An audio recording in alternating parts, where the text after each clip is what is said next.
తెలంగాణ ప్రభుత్వం డిసెంబర్ 1వ తేదీ నుండి 9వ తేదీ వరకు నిర్వహిస్తున్న ప్రజాపాలన విజయోత్సవాల్లో భాగంగా ఇబ్రహీంపట్నం ఎమ్మెల్యే మల్రెడ్డి రంగారెడ్డి ఇబ్రహీంపట్నంలోని జిల్లా బాలికల పాఠశాలలో ఏర్పాటు చేసిన కార్యక్రమంలో ముఖ్య అతిథిగా పాల్గొన్నారు. ఆదివారం విద్యాశాఖ ఆధ్వర్యంలో నిర్వహించిన కార్యక్రమాన్ని MLA Malreddy Rangareddy, RDO Anantareddy, DEO Susheender Rao, special officer Naveen Kumar Reddy, municipal chairman Kapardhi శ్రావణులతో కలిసి జ్యోతి ప్రజ్వలన చేసి ప్రారంభించారు. తెలుగులో వ్యాసరచన పోటీలు మొదటి బహుమతి జె జశ్వంత్, ప్రభుత్వ పాఠశాల ఇబ్రహీంపట్నం రెండవ బహుమతి బి వర్షిత్, జిల్లా పరిషత్ హైస్కూల్ సేరిగుండం మూడవ బహుమతి ఈ సౌమ్యశ్రీ, జిల్లా పరిషత్ హైస్కూల్ దండు మైలారం ఉర్దూలో వ్యాసరచన పోటీలు మొదటి బహుమతి సోఫియా ఫాతిమా, ఇబ్రహీంపట్నం పాఠశాల రెండవ బహుమతి జాయిబా బేగం, ఇబ్రహీంపట్నం పాఠశాల మూడవ బహుమతి హుజూబా బేగం, ఇబ్రహీంపట్నం పాఠశాల.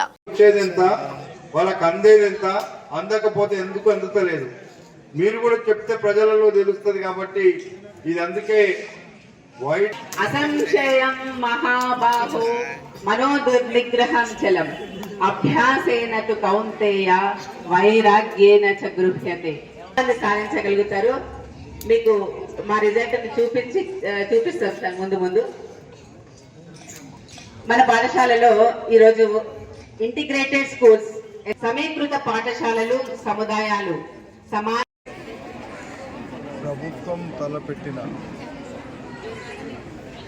ఈ సంవత్సర కాలంలో ప్రజాపాలనలో చేసినటువంటి కార్యక్రమాలను ప్రజల్లోకి తీసుకెళ్ళి వాళ్ళను ఉత్సాహపరచడం కోసం, వాళ్ళలో మనం చేసింది చెప్పడానికి ఈ విజయోత్సవాల పేరుతోని ఈ 9 రోజుల కార్యక్రమాన్ని పెట్టింది మన ప్రభుత్వం. అందులో భాగంగా ఈరోజు పాఠశాల విద్యార్థులతో ఒక కార్యక్రమాన్ని మొదలుపెట్టించి ఈ కార్యక్రమాన్ని ఈరోజు ఇక్కడ స్టార్ట్ చేసినాం ఇబ్రహీంపట్నంలో. ఏది ఏమైనా గడిచిన 10 సంవత్సరాలు చెయ్యని పనుల కంటే ఎక్కువ మేము చేస్తూనే, వాళ్ళు చేసిన 7 లక్షల కోట్ల రూపాయల అప్పులకు మిత్తిలు వడ్డీలు కడుతూనే, అసలు వడ్డీలు కడుతూనే మేము చెప్పినటువంటి పథకాలను అమలు చేసే కార్యక్రమంలో భాగంగా ఇంకా కొన్ని మేము చేయాల్సింది. అవి కూడా ఒకవైపు రైతులకు చేసినాం, ఒకవైపు మహిళలకు చేసినాం, మరొక వైపు ఉచిత కరెంటు చేసినాం. చాలా కార్యక్రమాలు చేసినాం. ఇంకా చేయాల్సింది ఉంది.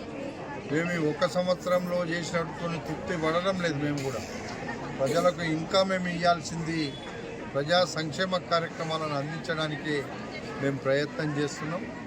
అందుకే ఈరోజు రకరకాలుగా ప్రతిపక్షాలు అక్కడక్కడ మాట్లాడుతున్నారు.